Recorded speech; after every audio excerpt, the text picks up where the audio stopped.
पुराने जापान की एक घटना है। बहुत प्रसिद्ध है यह कहानी। जापान में पुराने जापान में एक नौजवान चरवाहा रहता था।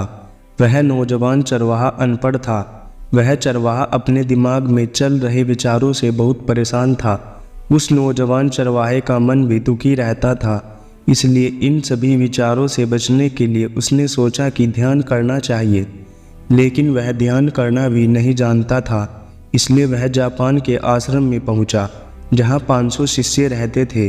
वह नौजवान चरवाहा आश्रम के गुरु से मिला और कहा, गुरुजी, मैं ध्यान सीखना चाहता हूँ, बस संन्यास्त हो जाना चाहता हूँ।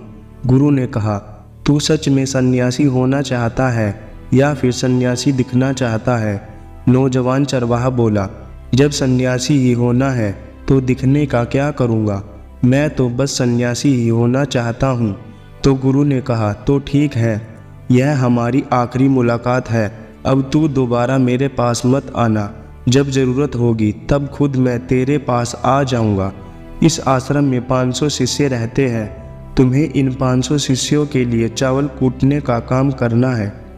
ऐसा कहा जाता है कि वह नौजवान चरवाहा अगले 12 वर्षों तक चौखट के पीछे एक हल्के अंधेरे से कमरे में बस चावल ही कूटता रहा। 500 शिष्य थे उस आश्रम में। वह सबके लिए बस चावल कूटता।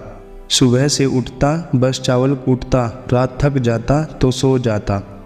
12 वर्ष बीत गए। वह फिर कभी गुरु के पास नहीं गया। उसने भरोसा कर लिया था कि जब गुरु ने कह दिया है कि ज़रूरत पड़ने पर वे खुद ही आ जाएंगे, तो बात ही ख़त्म हो गई। शुरुआत में तो उसके मन में कई तरह के विचार चलते रहते, लेकिन जब पूरे दिन बस चावल ही कूटना है तो विचार करके भी क्या फ़ायदा। धीरे धीरे उसके मन से विचार भी गायब होने लगे।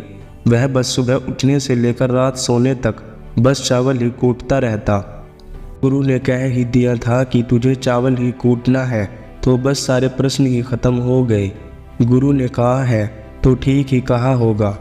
12 वर्षों तक चावल कूटते कूटते उसके मन में विचार आने ही बंद हो गए। मन एकदम शांत और खाली हो गया। ना कोई विचार, ना कोई उलझन, सीधा सा काम। सुबह उठता, चावल कूटता रहता, रात हो जाती तो सो जाता। पिछले 12 वर्षों से यही उसकी दिनचर्या बन चुकी थी।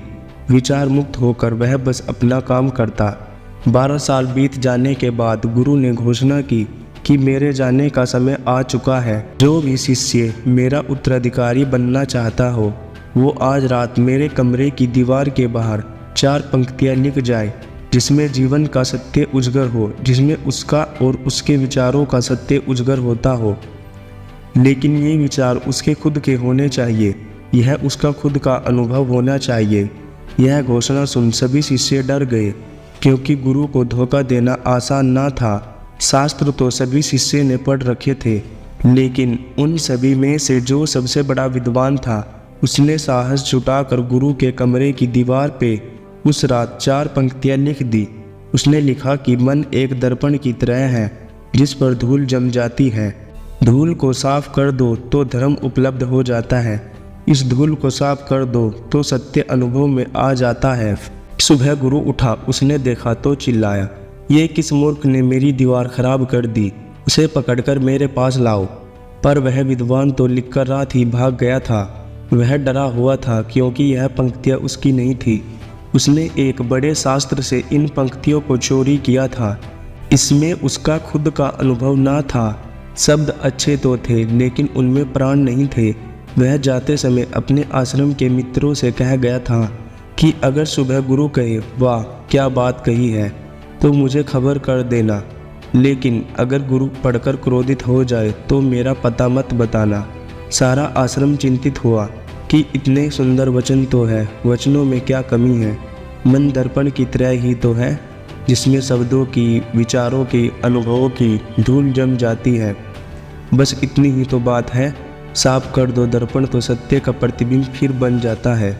शिष्यों ने कहा, उस सन्यासी ने बात तो बिल्कुल ठीक ही लिखी है, लेकिन गुरु जरूरत से ज़्यादा ही कठोर है। और अब देखते हैं कि इससे ऊंची बात गुरु कहाँ से लेकर आएंगे। ऐसी ही बातें पूरे आश्रम में चल रही थी। पूरा आश्रम गर्म था इस एक बात को लेकर ऐसे ही 4 सन्यासी ये बात करते हुए उस चावल कूटने वाले के पास से जा रहे थे।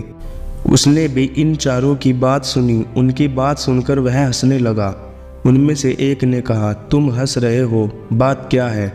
उसने कहा, गुरु ठीक ही तो कह रहे हैं, किस नासमझ ने यह लिखा है। यह सुनकर वह चारों सन्यासी चौंके और फिर बोले, तू पिछले 12 वर्षों से चावल ही कूट रहा है और हम शास्त्रों पर सर पटक पटक कर मर गए। अब तू बताएगा कि क्या सही है क्या गलत। उनमें से एक ने कहा, क्या तू लिख सकता है इससे बेहतर कोई वचन? उस चरवाहे ने कहा, लिखना तो मुझे आता नहीं, लेकिन बोल सकता हूँ अगर कोई लिख दे। लेकिन एक बात याद रहे, उत्तराधिकारी बनने की मेरी कोई इच्छा नहीं। अगर इस लिखने की वजह से मुझे उत्तराधिकारी बनना पड़े तो मैंने कान पकड़े, मुझे लिखवाना भी नहीं। फिर उन चारों सन्यासियों ने कहा, अरे तू बोल, हम लिख देते हैं।